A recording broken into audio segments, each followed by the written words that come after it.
everyone, and welcome to our podcast, Smart Man, Smarter Woman, a podcast for entrepreneurs. I am Steve Lotz, and I'm here with my awesome co-host, the smarter woman, of course, Juliet Aurora, and we'll get a few words from Juliet in a moment. We have a great show for you today with our special guest, Mr. Bob Izsak from Izsak Consulting. But before I introduce Bob, let's get a few words from my wonderful co-host, Juliet. And I hope everyone knows that so far in the first couple of minutes, I have called her awesome and wonderful. And I hope she keeps that in mind throughout the course of our interview. Juliet. Welcome, everyone, to our podcast. And thank you very much, Steve. I do appreciate the kind words, and I will certainly keep them in mind as we go through the next 30, 45 minutes with Bob. For those of you who are not familiar with Steve and myself, just want to give you a little bit of insight, which may explain some of the commentary that goes back and forth between us, is that we are not only business partners, but we are also life partners. So we are husband and wife, which may explain some of the comments that you may hear as we go through the podcast, either this episode or future episodes. So we thought that might be useful for you to know so that you don't just think that we have such a really bizarre relationship. Okay, back to you, Steve. Thank you, Juliet. Now, I'm not sure we're supposed to even mention this when we're doing our podcasts, but I do want to thank Bob for his second appearance on our podcast, even though you probably missed him the first time around. And you missed him the first time around because we did our complete interview, went very, very well. Bob was awesome, but your wonderful host here forgot to hit the record button. So it can happen to the best of us. So all of you podcasters out there or future podcasters, please keep that in mind. Always hit the record button so that you actually have a copy of the interview when you are finished. So that was our big learning. So again, I'm really appreciative of Bob's understanding and patience. So a little bit of background on Bob. He lives in Burlington, Ontario, Canada, with his lovely wife, Colleen, and 3 adult children. He has an engineering degree from Carleton University and an MBA from the University of Western Ontario. Began his career as an engineer, actually even spent a little bit of time working on the space shuttle program, then moved to Hewlett-Packard before joining Deloitte. And then 20 years ago, he started his own entrepreneurial journey with Izsak Consulting. So welcome, Bob, and thank you very much for joining us. Thank you very much. Now, before we get into our chat, I really must ask, I was looking on your LinkedIn profile, and I noticed you are a fractional COO. What the heck is a fractional COO? Unless I'm the only one who doesn't know what that is. Well, actually, in the last 5 to 10 years, fractional leaders have become more and more popular, especially for smaller style companies. And those companies typically either can't afford or don't need a full-time COO or CIO or CTO or CFO, and they acquire a portion of an individual to do that role. And it actually started out more as a CFO thing, but it's become more common across all the C-level roles. So I do that as a COO, Chief Operating Officer. And I am assuming that when you say that they get a portion, that you're not just giving them an arm or a leg, but it's a time portion as opposed to a portion of your physical self. Yeah, absolutely. That's how it usually works. It varies between people that do it and companies that acquire it. In my case, I allocate a certain period of time each week, a half a day or a day to the project or more. And then I make myself available beyond those hours to answer questions, do emails, whatever's necessary fulfill that obligation for the company. And it may actually scale up or scale down based on the need. Awesome. So fractional is a more professional way of saying part-time. Yes, it's, I guess the reason they're calling it fractional is because I'm not part-time. I'm doing this full-time, but I'm part-time for them, as opposed to a part-time worker where you may actually only be doing it a part-time. Okay, so why don't we begin by you sharing with us a little bit of your own entrepreneurial journey? What made you make the decision to leave that, what for many outside of the corporate world think is that comfortable corporate world of that regular paycheck and make that big decision to go out on your own and start your own business? Well, the reason I did that is primarily had to do with family matters. My youngest, who's now an adult, at the time, 20 years ago, was going through some medical issues. I was with Deloitte and had the role of a global director. It was a fantastic role. I really enjoyed working at Deloitte, fantastic company, learned an amazing amount. But I was traveling 5 days a week. And I would phone home and find out that my wife was in the hospital with my youngest again.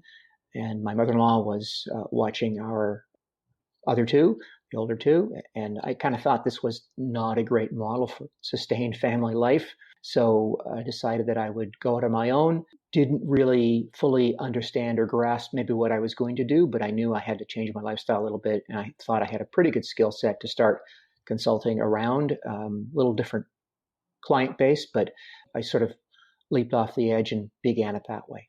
Absolutely. Well, they say that of most entrepreneurs, right, that you have to take a flying leap off the edge of the cliff and hope that the net will appear. And fortunately for many of us, it does. But I think it's a pretty true statement. I've actually heard a different version of that quote, which is that you leap off the cliff and you hope that the wings appear. Well, wings or net, both I think would be very welcome after jumping off the edge of that cliff. Yes. I guess you've now been doing this for 20 years. Is there one thing you wish you had known at the beginning of your career? And I mean of your career as an entrepreneur, that you wish you know now you wish you may have known at the beginning? It's interesting. The answer to that might be no, there's nothing I wish I'd known then. I think if I'd known all the details then, I probably wouldn't have done it. And that's probably so true of so many entrepreneurs. I think that's going to be a very relatable statement. Absolutely. And I think a very honest answer too. Yeah. What would you say then was perhaps the main obstacle you encountered, early on in starting your business, and how did you overcome it? Well, for me, and this is a unique case compared to many entrepreneurs, I suspect, I came from a large, very well-known entity, Deloitte, which is now, I believe, the largest professional services firm in the world. You have an amazing amount of infrastructure behind you, a credible amount of support, training programs. And the clients that I pursued when I was practicing were the very largest clients in the country and in the world. And then when you go off on your own, those clients are available to you. The practices and the procedures you're using are no longer applicable. The infrastructure is no longer available. So you really have to learn to do what you did before in a completely different way and repackage it. And in many cases, learn new skills. Excellent. 20 years is a long time to, have your own business. Would you say that the type of consulting you do today is different than you perhaps did when you first started? Or no, it really is the same, just the clients are better? Well, it does evolve. When I first started, I looked for quite a wide variety of different projects because I really needed to put, bread on the table. And I hadn't maybe mature to my own skill set in many ways. So I was looking at quite a broad category of different projects, and over the time I've evolved. But I think that evolution is of the skill sets and the services I'm providing also is an evolution of my own network. So as your clients move up in the organization, the problems that you tackle with them also become different in nature and actually, frankly, much more interesting and engaging. And so over time, I've evolved, my network has evolved, and my practice has evolved. That's actually quite interesting. I'm just going to jump in here for a second. So when you started, you were probably like most entrepreneurs. And as you said, you needed to feed your family. And so you take pretty much any client that comes through your door. We've all done it. So as your business has progressed, and have you found that you narrow the type of focus of services that you're willing to offer, or do you narrow down what types of clients you'll work with, either based on size or industry? Can you give us a little bit of insight around that? Well, I'm gravitating towards where I believe I can offer the most value.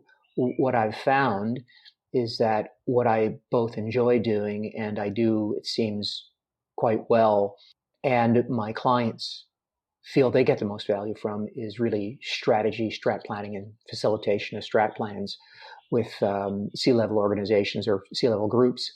So that's where I'm at today. So it has evolved. Yes.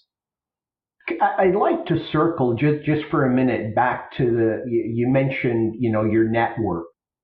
Where would you rank the importance of networking when you're trying to build your business? Would it be that is the single most, important thing that you should be doing, that we should all be doing, or, where does it fit for you?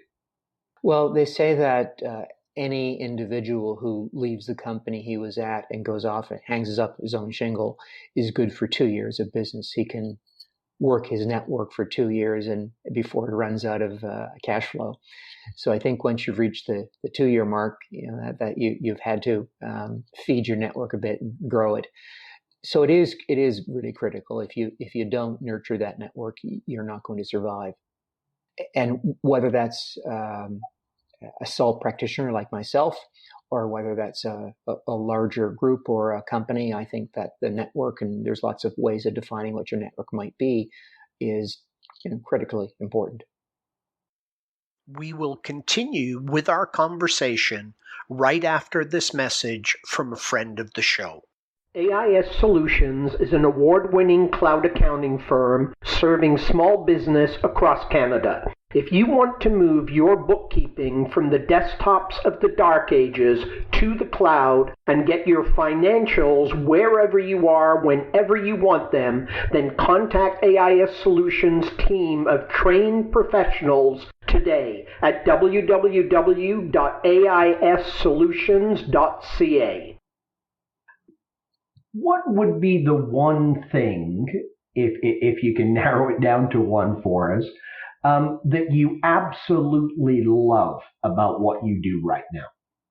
I really enjoy the excitement of change, the excitement of strategy, the hope that there is something better we can do, something to strive for. I like to work with my clients to look for novel, innovative ways to do that. I enjoy participating with teams that are trying to achieve better things, and all those things excite me and make what I do a lot of fun. I'm an engineer, and it used to be that I built things or designed things. I did that for 5 years prior to going back and getting my MBA and become a consultant subsequently. And I still like to build things. Today, I'm no longer building products. I am helping build organizations and grow organizations, and that's a lot of fun. So I'm not sure when this podcast is going to air, but right now we are in the throes of the coronavirus crisis, where everything is changing. So you said that you thrive on change, and that's one of the things that you enjoy. So you must find that right now you're probably more excited about your business because so much is changing. That for your clients, they're basically dealing with things they've never dealt with before. Well, I do believe when things return to normal, they'll never be the same. That's kind of a given. This is a massive, unplanned experiment that we're going through that is accelerating the pace of change, the pace of adoption, the uptake of social media, the uptake of everything e-commerce and everything e-enabled. Certainly, we're moving that direction anyways, but this is dramatically changing it. My belief is that through the course of this crisis, that we are going to adopt more. If we hadn't adopted already, we're going to deepen the saturation of the adoption of some technologies and some things. And coming out of this, it will forever change the way business is. I'm not happy about the crisis, like anybody. It's a horrendous thing. But I do believe that there are some light at the end of the tunnel, and maybe we'll be better off for it from a business standpoint afterwards. I think from a social standpoint and an economic standpoint, it's devastating, but there will be some business benefits to be had from it, I think. If only the acceleration of some of the things that we've been pushing hard for. You're right. It's certainly an awful time for so many people, but if we learn from history, there are usually great innovations that come out of really bad situations. And so I agree. I think business is never going to be the same. I think we're going to have a completely new normal, whatever that is going to be. But I think we're also going to see some wonderful ingenuity from people and entrepreneurs out there. So, well, and we've already seen, so many of our clients redo and rebuild their business model in 3 weeks, which is, if you think about it, it's amazing that they can do that. But they're redefining, how they provide their services. Some of them are redefining what services they're providing. There seems to me to be two things going on. One is pivoting and one is just simple adaptation. I guess they're both adaptation to the environment, but pivoting is changing your business model dramatically and realizing that either you're in a different business or your business model is so dramatically different that everything that in your value chain is fundamentally different. Adaptation is simply modifying some of your internal processes to get there. I guess in the broader definition of adaptation, we can call pivoting part of adaptation. But regardless, we're seeing both those things happening, small incremental changes and dramatic, monumental for the company business model changes. Absolutely. Absolutely. Most entrepreneurs. So you can tell that both Steve and I are married, that we say the same phrase at the end of to comment on a statement as well. Sorry, I thought that was just an echo. Nope. Most entrepreneurs are, continuous learners. How do you continue to learn in order to stay on top of the things within your role? I mean, is it books, reading, videos, podcasts, conferences? I'm sure you're going to listen to this podcast.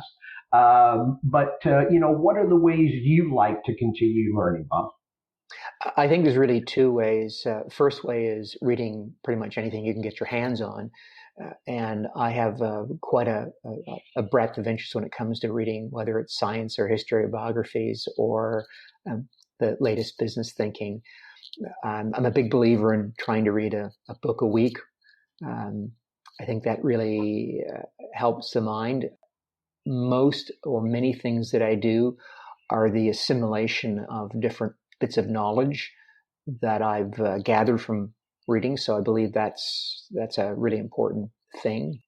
The other piece of learning is constantly looking at the world around you and applying some of those things that you've read about or that you've learned about, and trying to understand what makes things tick, and asking the question why, the 5 whys, why, asking those and probing deeply and trying to understand what drives the business model of a company or what drives consumer behavior, and really digging deep and analyzing deep. And I apply that to pretty much anything. When I go places, when these things happen, you're always trying to understand and learn from them, and then you use those learnings elsewhere. And going back to, so you mentioned that you're an avid reader. Are you a physical book in your hand, paper, turn the page reader, or do you find that you're going the tech route and the audiobooks? What is your preference out of the two, if you have one?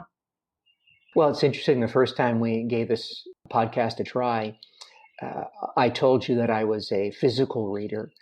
Yes. But in the last 2 days, I have now become a mobile device reader and downloaded an app for exactly that on my phone. I couldn't get a book that I wanted, actually 2 books I wanted, quick enough.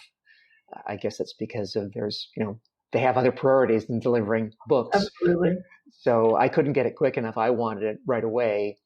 So I downloaded an app and I've started doing that as well. So now I don't know where I don't know if I'm going to adapt or pivot. Perhaps I'll have both mediums. Perhaps I'll move to one and become the e-reader. But now I'm doing both. Interesting. Okay. Thank you. That's great. Maybe we could give a shout out to the app, Bob. What is the app that you are using? Well, I've actually downloaded. I downloaded one, and the other one I had on my phone already. I have an iPhone, so I used Apple Books for one, and then it's Kindle for the other. And sorry, and just to throw it out there as well.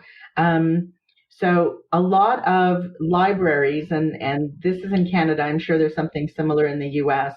There's an app called Overdrive that actually lets you sign out ebooks from the library, which is a great way to expand your horizons as well if you don't want to buy the books. Absolutely. Great. I like you. I love to read as well. I guess one of my frustrations is I also like to watch movies, so it's a bit of a challenge trying to balance the movies and the books.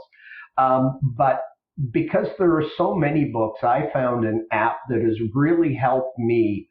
It's called Blinkist, and we'll put it in the show notes. I think it's blinkist.com. And what Blinkist allows you to do is they take books, primarily nonfiction books, and they create what they call blinks. So they'll break a book down into anywhere from 8 to 12 blinks. And you can literally read or listen to the highlights of a book, because obviously you're only getting the highlights, in less than 15 minutes. And so what I find is I can go through a lot of books, and then if one stands out to me that I think, yeah, that's a book that I would really like to read, not just get the 15 minutes of blinks, then I can go and get that book and read it. So it's allowed me to, I guess, filter, if you will, because I like to read books on lots of different areas and topics. So I highly recommend it. It really is a great way of learning, perhaps, about which books you would like to read. So shout out to Blinkist. It's a good recommendation. I've used it on several occasions and have enjoyed it. What I do find is that a lot of books actually may not warrant a full read or a full book. In some cases, they're probably better off kept as an article. But you can't sell articles, you can sell books. So Blinkist does a good job of summarizing it down to maybe a format that it should have been in the first place. Absolutely. Okay, so I'd like to jump in with the next question. So you've talked about how you're influenced by books because you are an avid reader.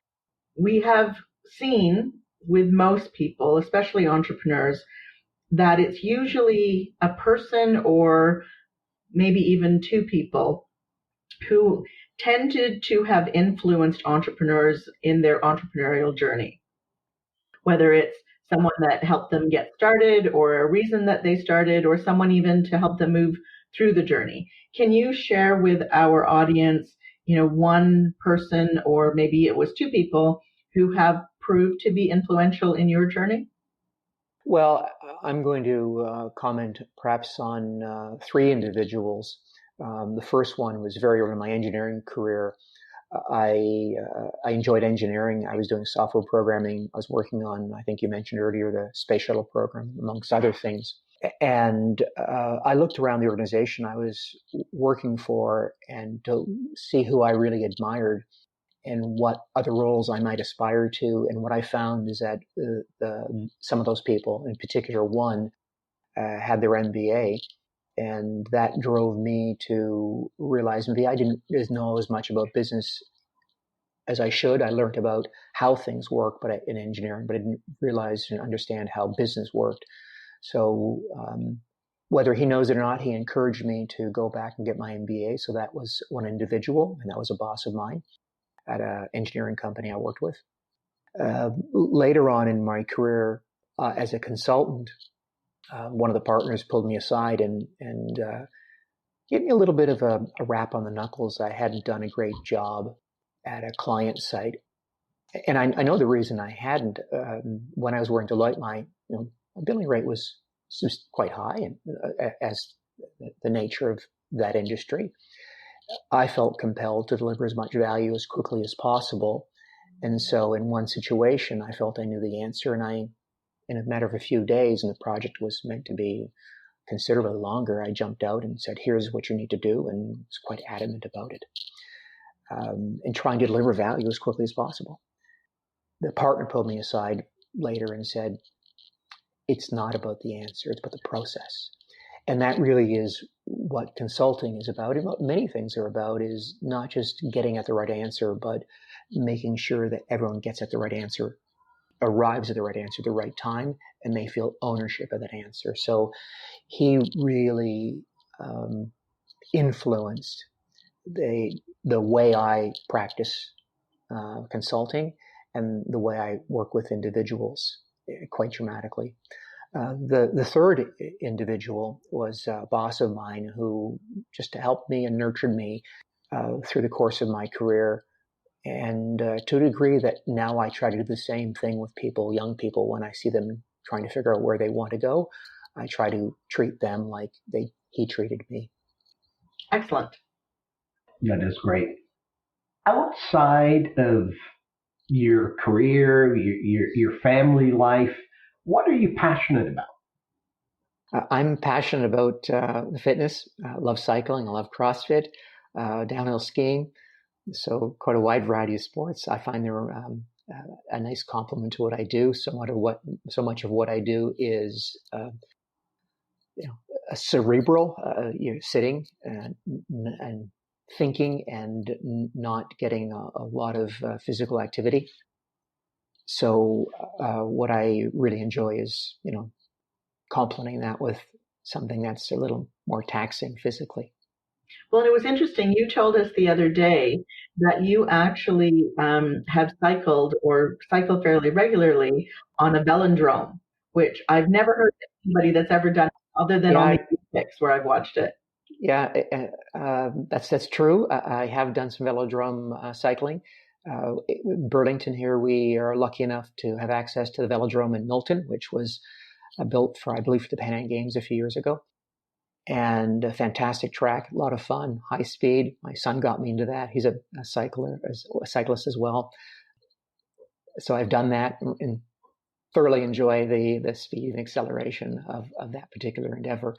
But I also do road cycling, mountain biking, and a bunch of other things. I think my sports-wise, my biggest sports love is downhill skiing, which is the ultimate for me. And I've had the pleasure of doing both cat skiing and heli skiing. And heli skiing, to me, is sort of the perfect endeavor. So I see a theme of speed going through here.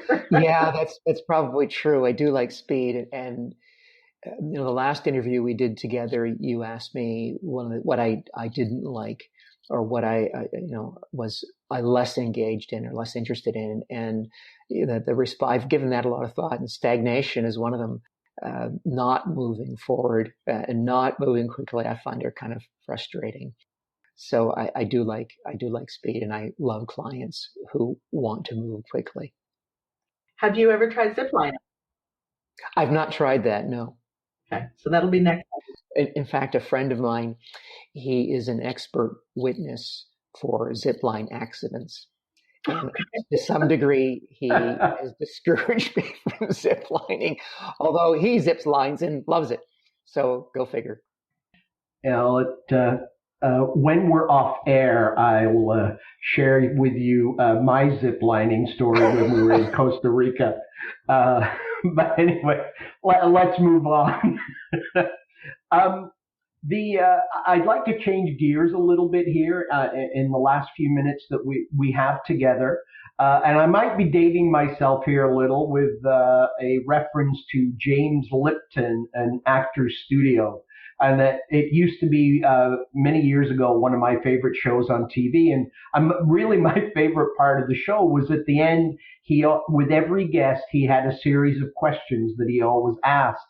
And so we are going to do the very same on our podcast. So if you will indulge me, Bob, I'd like to go through our list of questions with you.